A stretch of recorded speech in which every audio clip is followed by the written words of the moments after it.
Que a gente está em contato com Parintins, no Amazonas, que a doutora Alcione Reis está na escuta, ela que está recuperada da Covid, trabalhou durante toda a pandemia na linha de frente, no interior do Amazonas. Enquanto aqui tem gente furando fila e no Brasil a gente tem furando fila para tomar vacina, o que eu acho um horror. Eu vou te contar uma coisa, viu? Quando sair o meu dia de tomar vacina, se faltar vacina e alguém tiver necessidade maior do que eu para tomar vacina, pode tomar no meu lugar. Se alguém tiver numa situação pior que a minha, é difícil, porque eu tenho todas as doenças possíveis e imagináveis, tenho mais de 60. Mas se tiver, eu cedo meu lugar para quem precisar tomar vacina, é uma questão de humanidade, né? Mas a doutora Alcione, ela teve Covid, foi internada, precisou ser transferida para um outro estado por causa do colapso do Amazonas e voltou semana passada. A cidade fica a 400 quilômetros de Manaus. Eu conheci Parintins porque eu transmiti o Festival do Parintins, que é lindo, é uma coisa reconhecida de forma internacional. A cidade é muito agradável, o povo é fantástico, o povo é maravilhoso. Eu fiquei num hotel muito bacana que fica na beira do rio. E a Amazônia é uma coisa fantástica. Mas, doutora Alcione, a história da senhora merece ser contada, né? É muito bacana a história da senhora que merece ser contada. A senhora pode contar essa história para a gente? Bom dia. Com certeza. Bom dia. Bom, eu estou trabalhando na linha de frente da Covid-19 desde março, quando o vírus chegou na nossa cidade. E esse tempo todo vinha me protegendo, como sempre. Só que nesse novo ciclo de colapso da pandemia, o número de pacientes aumentou muito, muito diferente de março, abril, maio. O hospital ficou superlotado. No Amazonas, nós só temos leito na capital, leito de UTI, nós só temos na capital. No interior do Amazonas não existe leito de UTI, nós temos alguns leitos de semi-intensivo, para que nas ocorrências a gente entube o paciente, estabilize e fique na fila de espera, esperando a UTI aérea para ser transportado até a capital. E assim nós trabalhamos, assim nós damos o jeito para que os pacientes consigam sobreviver a esse vírus tão violento. Não é fácil. Os profissionais estão adoecendo, a demanda de pacientes é muito grande. Muitos já morreram, muitos colegas não tiveram a oportunidade que eu estou tendo de estar aqui conversando de volta saudável. Graças a Deus eu fui transferida para outro estado, onde eu consegui me recuperar com mais segurança. E não tem preço o meu agradecimento, a minha gratidão por conseguir voltar e fazer o melhor por essa população. Os gringos, principalmente, primeiro que eles pregam que a Amazônia é deles uma ova, a Amazônia é brasileira. Tá? E depois dizem que a Amazônia é o pulmão do mundo. E não mandaram, mandaram muito pouco, não mandaram 1 centímetro cúbico de oxigênio para quem está precisando. O pulmão que falta oxigênio, né? E eles não ajudam em nada numa hora dessa. Só querem que a gente preserve a Amazônia. A Amazônia tem que ser preservada mesmo, claro, mas tem que ter uma ocupação sustentável até para que a gente não permita que muita gente de fora venha aqui e roube madeira, roube nióbio, roube... O mais importante da Amazônia é a biodiversidade. Lá tem remédio para tudo quanto é doença que você pode imaginar. Tem provavelmente até para o coronavírus, que se esses laboratórios que ficam de olho na Amazônia fizessem pesquisa lá, descobririam um remédio para todo tipo de câncer, diabetes. É o maior produtor de insumos do mundo é a Amazônia, porque o remédio 200.000% é tudo planta, não é? Então eles ficam de olho no petróleo que tem lá, no minério que tem lá, porque eles sabem tudo por satélite, e principalmente da biodiversidade. Ficam enchendo a paciência do Brasil, porque tem medo que o Brasil desmate a Amazônia e plante alguma coisa no lugar, soja e tal. Principalmente esse chato desse presidente francês aí, que sob a égide da bandeira do ambientalismo, na verdade, ele tem medo do agronegócio brasileiro.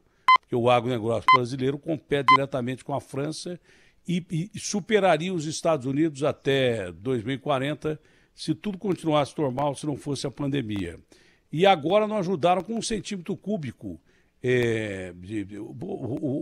O presidente Biden dos Estados Unidos mandou $1 milhão, que para ele deve levar na carteira isso. Investe $3 trilhões no país e manda $1 milhão. Eles não estão ajudando em nada os povos da floresta. Parintins é uma cidade isolada pra caramba, cara, mas muito isolada, como as comunidades dos povos da floresta. Cidades do interior da Amazônia, não tem como você chegar a não ser dias de barco e de avião. Né? Quando eu digo ocupação sustentável, você tem que ter estradas minimamente trafegáveis para você chegar a essas comunidades. Senão, alguém que precisa, como agora, de um socorro imediato, não vai ter. Se o cara estiver morrendo sem oxigênio no meio da floresta, Parintins, por exemplo, não vai chegar a tempo, porque demora 3 dias de barco, não sei quantos dias de... Normalmente, de avião, você pegar um avião... barco ou avião. Grande, não existe outro meio de transporte. Então, eu sou favorável ao desenvolvimento sustentável. Sem ferir a floresta, você preserva a floresta e dá aos moradores do estado do Amazonas uma condição mínima de sobrevivência. Que quando precisar, durante uma catástrofe como essa que a gente está enfrentando, que as pessoas tenham assistência e possam se deslocar também pelo estado com mais facilidade. Ninguém é imbecil de destruir a floresta amazônica. É o nosso maior bem, entendeu? Mas nós temos direito de dar melhores condições ao povo do Amazonas, ocupando o Amazonas, que é ocupado por ONGs, que na realidade algumas delas têm objetivos suspeitos pra caramba. Sob a égide de proteger os povos da floresta, tem povos da floresta que falam francês, inglês e não falam português, que nem um exército brasileiro não pode entrar no local em que essas ONGs estão. Eu sou ambientalista pra caramba, eu sou a favor de defender a Amazônia pra caramba, mesmo porque a Amazônia é nossa.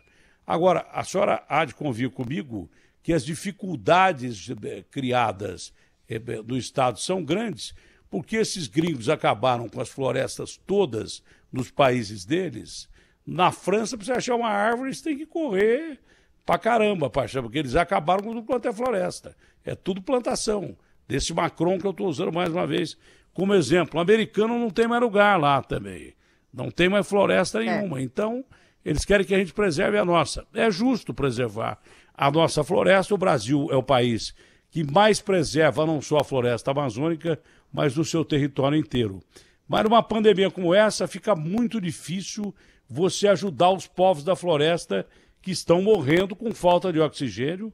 Dizem que a situação melhorou, mas eu gostaria que a senhora me desse o atual quadro que o Amazonas está vivendo, que Rondônia, Roraima estão vivendo aí pertinho da senhora.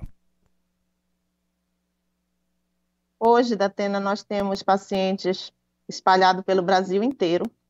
Aqui de Parintins mesmo, nós temos paciente em Curitiba, nós temos paciente em Natal, no Rio Grande do Norte, nós temos paciente em São Luís do Maranhão. Graças a Deus, a Força Aérea Brasileira e a gestão da Secretaria de Saúde Municipal ter essa capacidade de conseguir transferir esses pacientes. E a fila continua muito grande por leito de UTI no estado inteiro. É desesperador, de 400, 500 pacientes aguardando um leito de UTI. E muitos não conseguem sobreviver, muitos morrem na fila. Isso é muito triste, porque os leitos no Amazonas, leito de UTI, se concentra na capital. Interior nenhum do Amazonas tem leito de UTI. Então, os profissionais de saúde trabalham da forma mais eficaz possível, dando tudo de si para que esses pacientes consigam chegar vivo até a capital ou até um leito de UTI. não é fácil, é exausto para todos nós, é estressante demais, porque nós não temos insumos necessários, né? Nós trabalhamos com o que temos. Não existe, na verdade,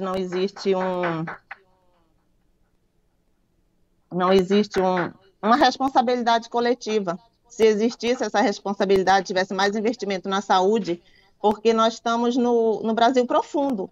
O Brasil profundo precisa de mais cuidados. Em Parintins, nós temos 115 mil, a população mais ou menos, de pessoas. Temos 2 E é hospitais. grande. E nenhum tem UTI. Tefé, por exemplo, é uma cidade grande. Quari é uma cidade grande, não tem UTI. Então, é mal distribuída. Os leitos se concentram na capital. E a forma de transporte é via aérea quando o paciente está grave. Então, isso prejudica a vida da população. Quando o sujeito falar do Amazonas, não é?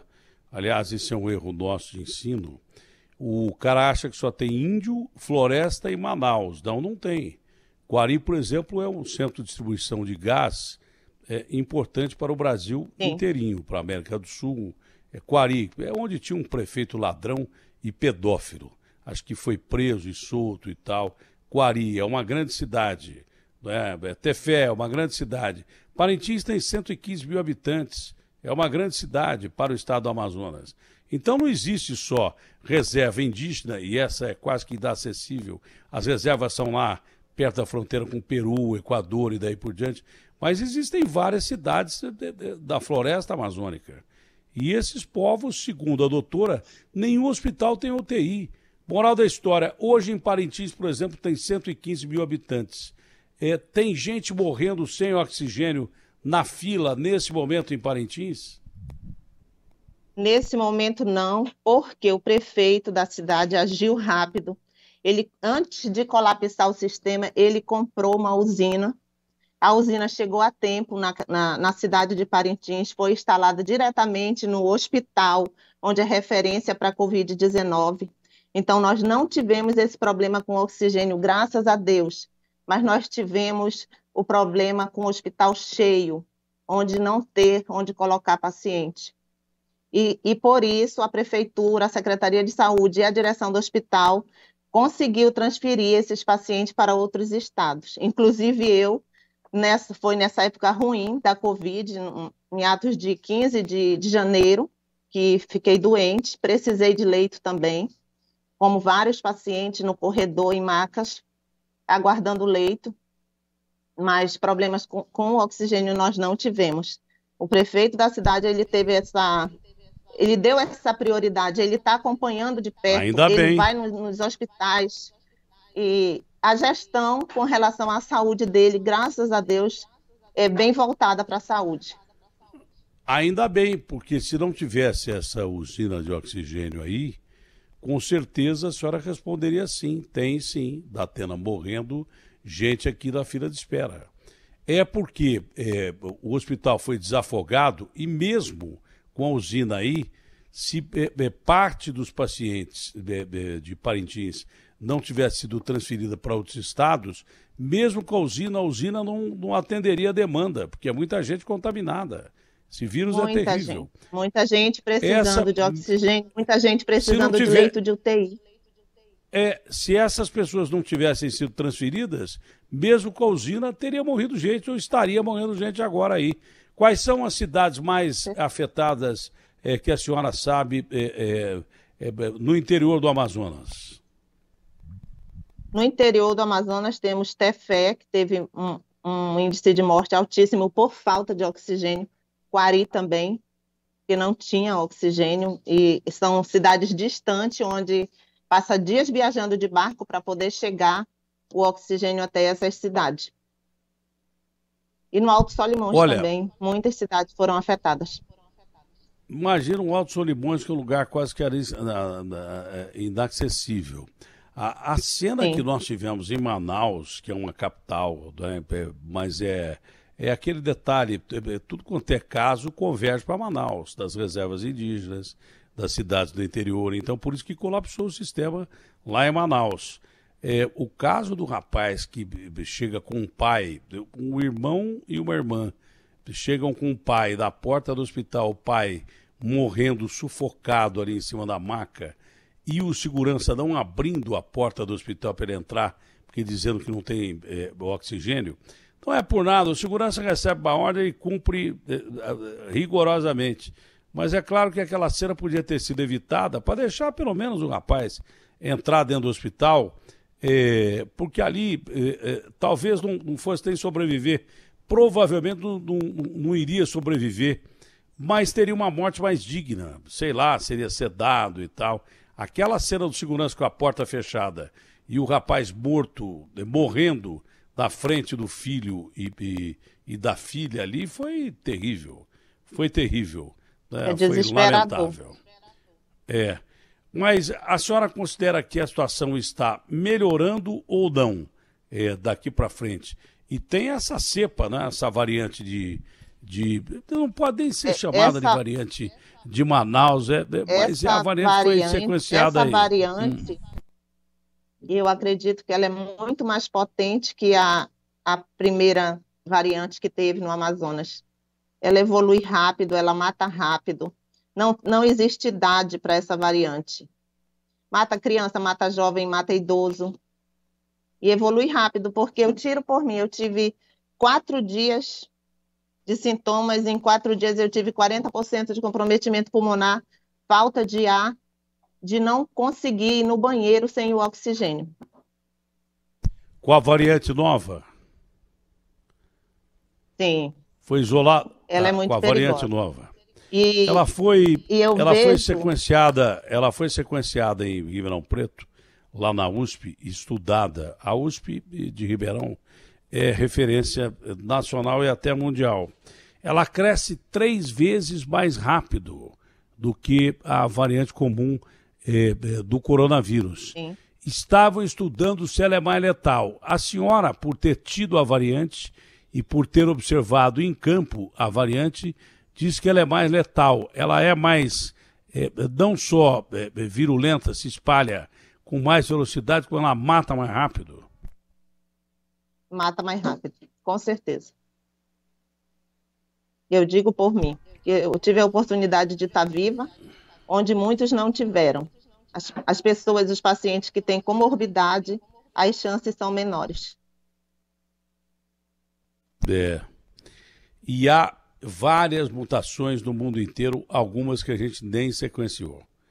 Várias mutações. Não, a primeira foi a inglesa, aí tem a da África do Sul e tem a de Manaus, mas a doutora que teve essa variante de Manaus confirmou em campo e no corpo mesmo que as pessoas morrem com mais rapidez e principalmente quem tem doenças, não é? Mais graves. E com um detalhe, eu me lembro que eu falei, né, Agostinho? Há muito tempo atrás eu falei com o Agostinho, falei assim, olha, esses moleques estão achando que eles podem fazer balada e tal. Lá no começo da pandemia, eu falei assim, o vírus é um bicho que ele foi preparado para sobreviver. E foi criado provavelmente pela natureza, tirando a teoria da conspiração, e ele evolui. E quanto mais ele evolui, mais esperto ele fica.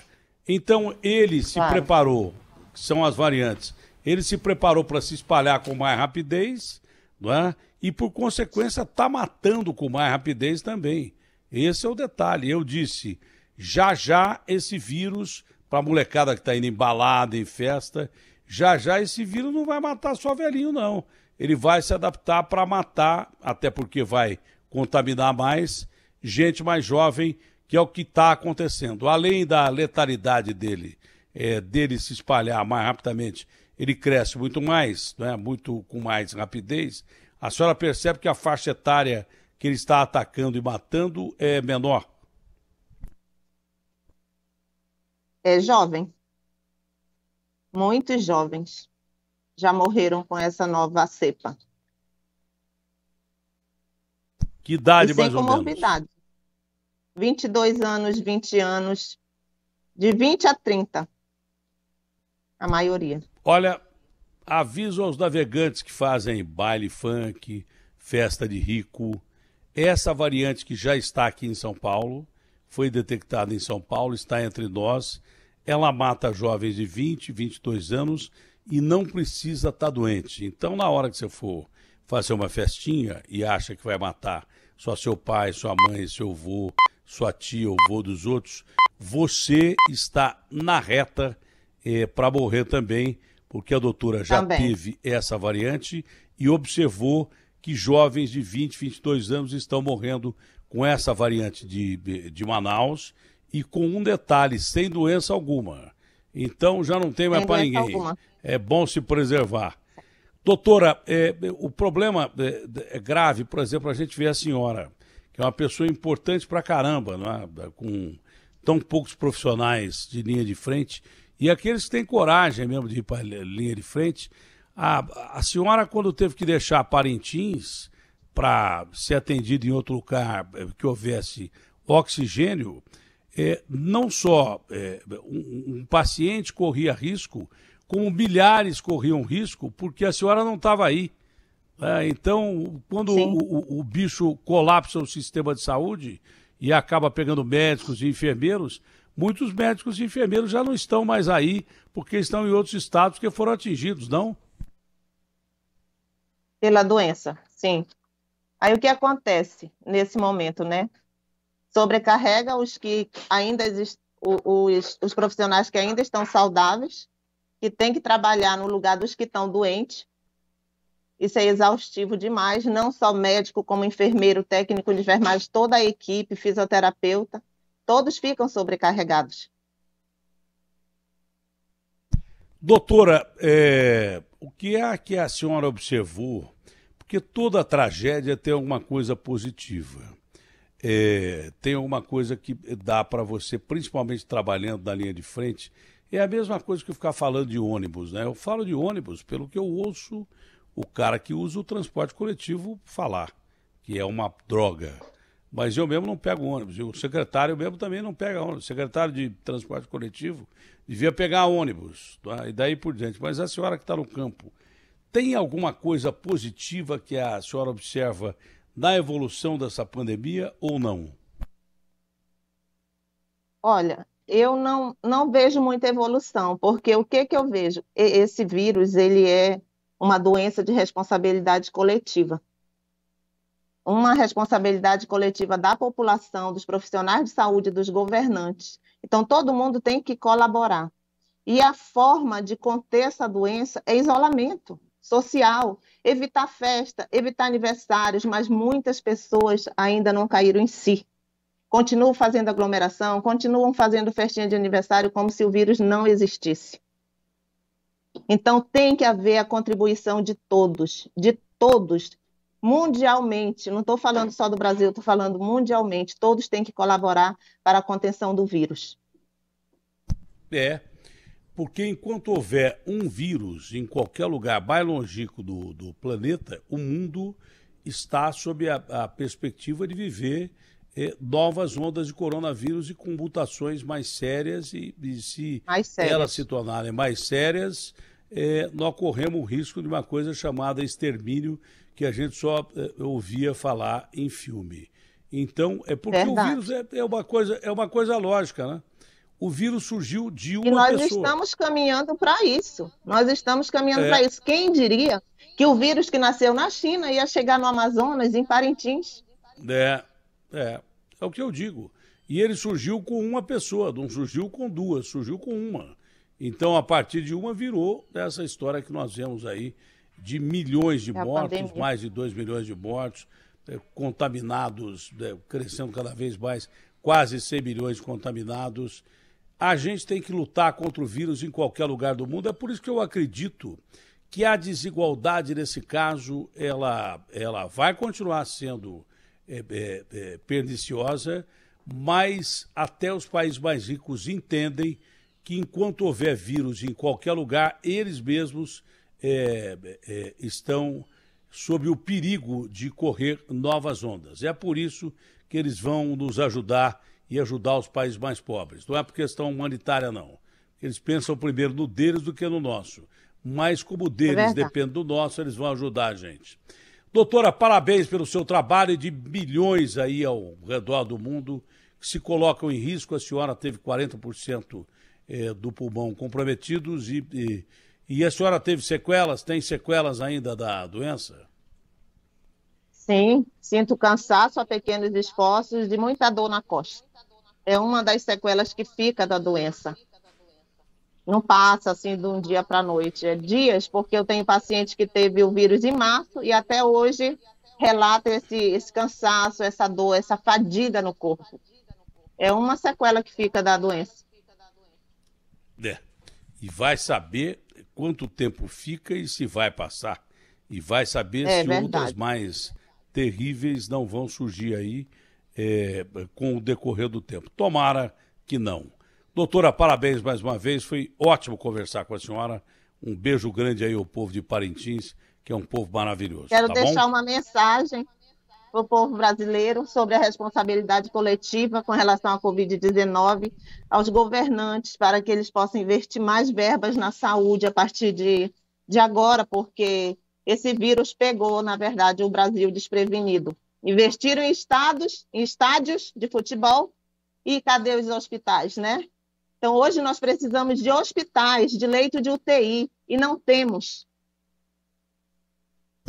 Prova dessa é o estádio de Manaus, né, que é alugado para casamento e tal, e que teve gente Verdade. que roubou e ganhou dinheiro pra caramba lá. E verdade. 12 dos 10 estádios brasileiros, tem o do Corinthians aqui também, e vários outros, Cuiabá, posso ficar citando uma série de outros hospitais onde gente roubou, levou dinheiro e os estádios estão obsoletos porque não há nem futebol para colocar lá dentro. Doutora, muito obrigado, um forte abraço, fique com Deus. Obrigada, querido. O preço? Um abraço. O preço disso são as vidas que estão sendo ceifadas. É isso. Obrigado, doutor, um abraço grande. Um abraço, querido.